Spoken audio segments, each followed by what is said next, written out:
Yes, you loved it a lot. We're back with another video. Gonna just whip around, do a bit of a day in our life and go through a few things that I've been up to recently to do with the eBay side of stuff. So most recently I made a video about how I found a sort of new way of sourcing items and sourcing stock, and you guys had a little bit to say about it. So I did a 50-50 deal with someone I knew on a load of house clearance stuff. A lot of it is still down there.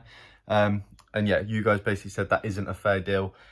I obviously had a little think about it, and I went to the guy and said, look, this is what I'm thinking, time at eBay fee, and I think he's agreed. Still talking about it, but I think he's on board with that. He thinks that's fair. So yeah, 70/30 is what I think we've agreed on now, which is pretty good, and definitely a fairer deal than 50-50. Didn't really consider it at the time, sort of rushed into it, just sort of went for it, thought that would be all right. But yeah, you guys are definitely right on that one, so thanks for the heads up on that. But yeah, nice little deal in the end. A lot of it's been selling, a lot of plates that have sold, this sort of stuff, so we're doing all right out of it. But yeah, we're going to keep plodding along with that deal that is now a 70/30 instead of a 50-50 deal. Another thing I've been doing is looking at car boot bundles, buying car boot bundles off of Facebook to sell onto eBay, not into car boots, but onto eBay, which has been going pretty good. Picked up a load of stuff a couple of days ago. It was loads of books, loads of crockery, loads of breakables, all this sort of stuff, bric-a-braca, and a whole box of home phones, which are really good. Spent 20 quid on the whole lot and got loads of phones, so like 4 or 5 home phones that are sold for about 10 to 15 pounds each. One's already sold and going out today. I'll show you that in a bit. But yeah, did really well on that deal and really happy with that pickup. Definitely think there's something in it. And one thing I want to try is going to auctions. Now there's an auction literally about 100 meters up the road from me, or open on Saturdays, and I really want to give it a go. I really I've been looking up other YouTubers to do eBay reselling, and a couple of them go to auctions and they buy like bric-a-braca stuff in big bundles, house clearance stuff. Obviously that's what auctions is a lot of house clearance stuff. And now what I want to do is just go and try it out, test the waters with it a little bit, see what we can pick up. Have you guys ever done auctions? Have you ever gone to an auction and bought stuff to resell onto eBay? Is it a viable method or not? Let me know. I do want to give it a go though, because it looks quite promising. It looks like there could be a lot of money in it. I feel like it'd be one of those things where sometimes you hit big, sometimes it's just a load of crap, and a lot of it just goes back into either an auction or charity shop, whatever it might be. But I feel like I definitely want to give it a go. I'm going to give it a go in a couple of weeks or so. I'll obviously make a video about it, see how we get on. But yeah, definitely someone to give it a go. Give me your opinions down below. Have you tried auctions or not? Let me know. So now that's all been said and done, I've got 5 orders going out today. So we're going to go through and show you guys exactly what's sold, and we're going to go through how I'm going to package them safely to go out, because there is some breakables in there.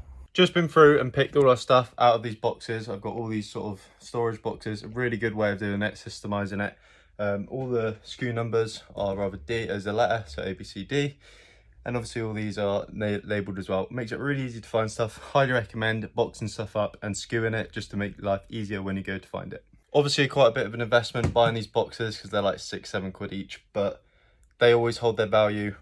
You can have them for a couple of years and then sell them, and you get the same for them. If I put them on Facebook Marketplace, they say 4 or 5 quid each, they would go by the end of the day. They are really high demand. They sell really quickly. So yeah, it's worth the investment, because you don't really lose any money on them, even if you keep them for ages. Anyway, this is the orders. Ignore my water bottle, but yeah, we got this truck here that I believe sold for about £5 plus the postage.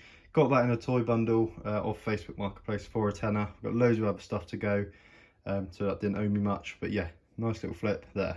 This is another pot, obviously, as you can see, really cool pot actually. Yeah, really nice. Sold that for, I'll pop it up on screen, but I believe it was around £5 plus the postage, so not bad. Then we got a pocket guide book, bird book, nothing crazy, only a few quid in that. Time I post it won't be a massive amount of money, but that was one of the ones I picked up off Facebook the other day that was completely free, so can't go wrong. This is the bundle of phones. This is the bigger bundle. Can't remember how much. I'll pop it up on screen. BT phones, yeah, nice little flip, good ones to look out for. Then we've got 2 plates, decorative plates. I won't unwrap them, I'll pop them up on screen either side of these, but yeah, like £5 to £10 each, something in that range, plus your postage. Yeah, nice little flip. So you can't really go wrong. I don't get all the money from those plates. There's 2 plates are part of the bundle I'm doing with my mate, but yeah, not bad. So now I'm going to go through and package all of that stuff. The little pot I showed you, the little flowery pot, isn't going out till tomorrow because I haven't printed the label, but yeah, we're still going to package it today. So let's get cracking with that. Lovely. So we're going to start off with packaging the ambulance. So yeah, easy to pack, not really breakable, so it's just going to go in a box. Got a pretty much perfect size box for it, so that'll go in there with a little bit of brown paper to package it out, a little bit of void filler, but yeah, easy package for that one. There's that, all packaged in there, brown paper around the edges, just to keep it safe. I don't want to risk anything getting damaged. It's only a cheap toy, I doubt it'll get damaged anyway, but yeah, they were designed to get thrown around and stuff, so it'll pretty much definitely be safe. But yeah, just take the top together and we're done. All packaged up and ready to go. Next up, we're going to package the phones. This is a little bit different. I put it in a Ziploc bag just because they are electrical, and if it gets wet, I know a lot of postal places, like a lot of the postmen, the delivery people, the carriers, they don't give a shit. Okay, so what? So that's just the truth of it. They don't care. A lot of them are in a rush. A lot of them just don't. They just want to get on. I get it. People are busy. People are trying to earn a living. But what they do is they leave packages outside, and if you're delivering electricals, that is not ideal. So what I recommend doing is getting some poly pockets or some poly mailers, anything that's going to be waterproof, even a carrier bag from Tesco or whatever. It will do, just to keep it a little bit watertight, just in case they leave it outside. I do the same with clothes as well. If a clothes are worth a fair bit of money, I'll double bag it, triple bag it, just to make sure it gets there safe and dry, because there's nothing worse than getting something new and it'd be wet. It's just a nightmare. Obviously you're going to need your bubble. Oh, something's just sold. Oh, look at that, your item sold. Sold some Nerf guns. 2 of these just sold. Yeah, baby. Nothing crazy. £7.50 plus the postage, but listed them up yesterday, so that's quite nice. Right, back to the phones. Wrap these bad boys in some bubble wrap. So the trouble is, obviously selling stuff on eBay is like the logistics side of things. So just finding stuff like boxes and the packing, the void filler and all that sort of stuff. I recommend just buying bubble wrap. Don't try and like make do with toilet paper, newspaper and stuff like that. Just buy it. When you find toilet paper, why do I keep saying toilet paper? When you find newspaper and stuff like that, great, but just make the investment and buy bubble wrap. It's worth it. And for boxes, you shouldn't have to buy boxes. Some people do. You shouldn't have to. What you should do is go around in the evenings and just go to shops, corner shops, garages, all these sort of places, and just ask them if they have cardboard boxes. A lot of places are just happy to get rid of them. They don't care.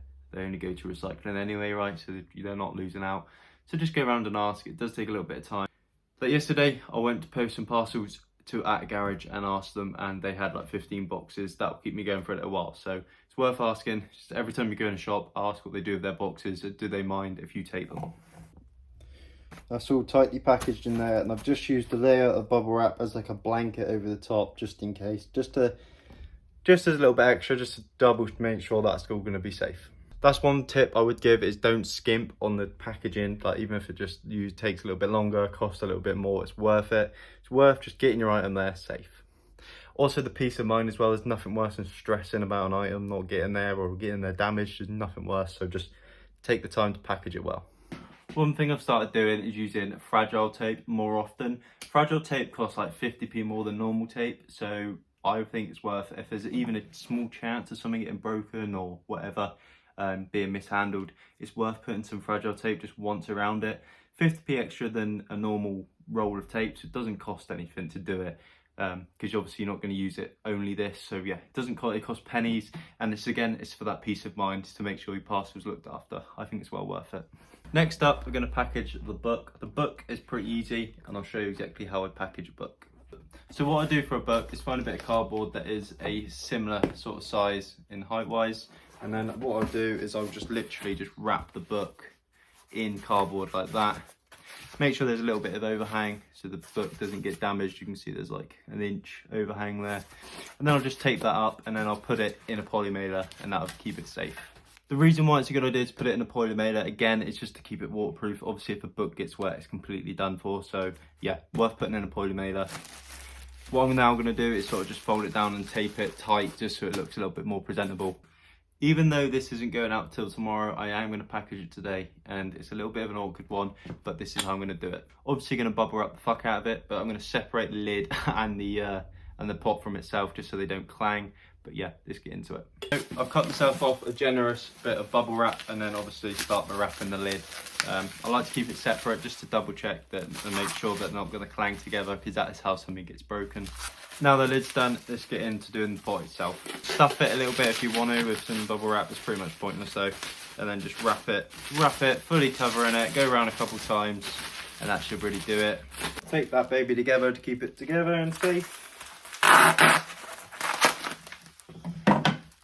Bada bing, bada boom, and that is ready to throw it out to the kids, and they can play some kickabout with that. That's pretty good. That'll be fine. Play a game of football, anything with that would be safe. Yeah, and again, a nice size box. What I'm going to do is obviously put them in there, like that, and then just void fill around the edges to make sure it's like no give in the box. I'll show you what I mean by that in a minute. When there's no give in the box, it keeps it safe. I'll show you what I mean though. So just packaged it all up, all void filled, and what I meant by making sure there's no give in the box is just when you squeeze it, it doesn't completely collapse anywhere. As you can see, as I squeeze that, there's very little give in it. The reason why I sort of make sure that's the case and it doesn't just squish in is if it squishes in, that's probably meaning, it's a good sign anyway, that you probably don't have enough void filler in there, and it means the thing in the box is probably likely to get damaged. If not, the box will get damaged, because the way they deliver stuff, they obviously deliver like loads of boxes.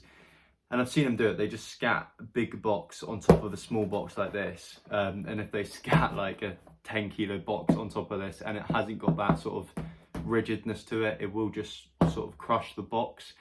And if a box gets damaged, I believe they do return it to the seller, the sender. So it will come back to me, which isn't ideal. So yeah, just make sure that a box isn't going to give in halfway through the journey if they chuck another box on top of it. Which obviously this one won't anymore because it is fully ready to go and pretty solid.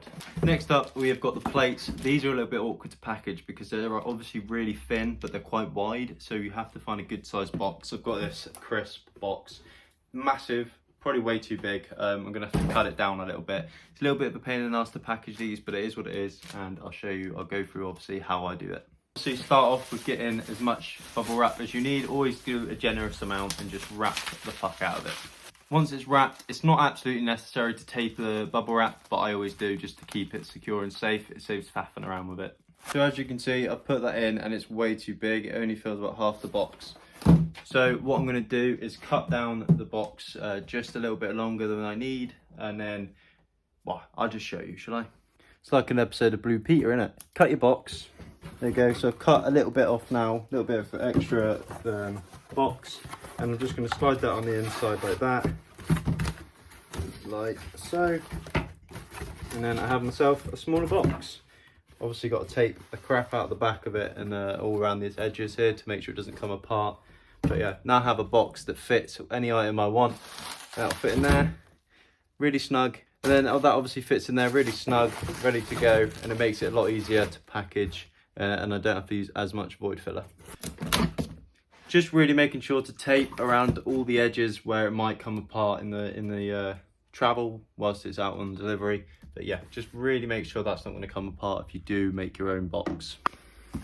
Now that one's done, I've obviously got to do the same with the other plate, and we're done with postage today. But yeah, that is how I post and package a lot of breakable stuff.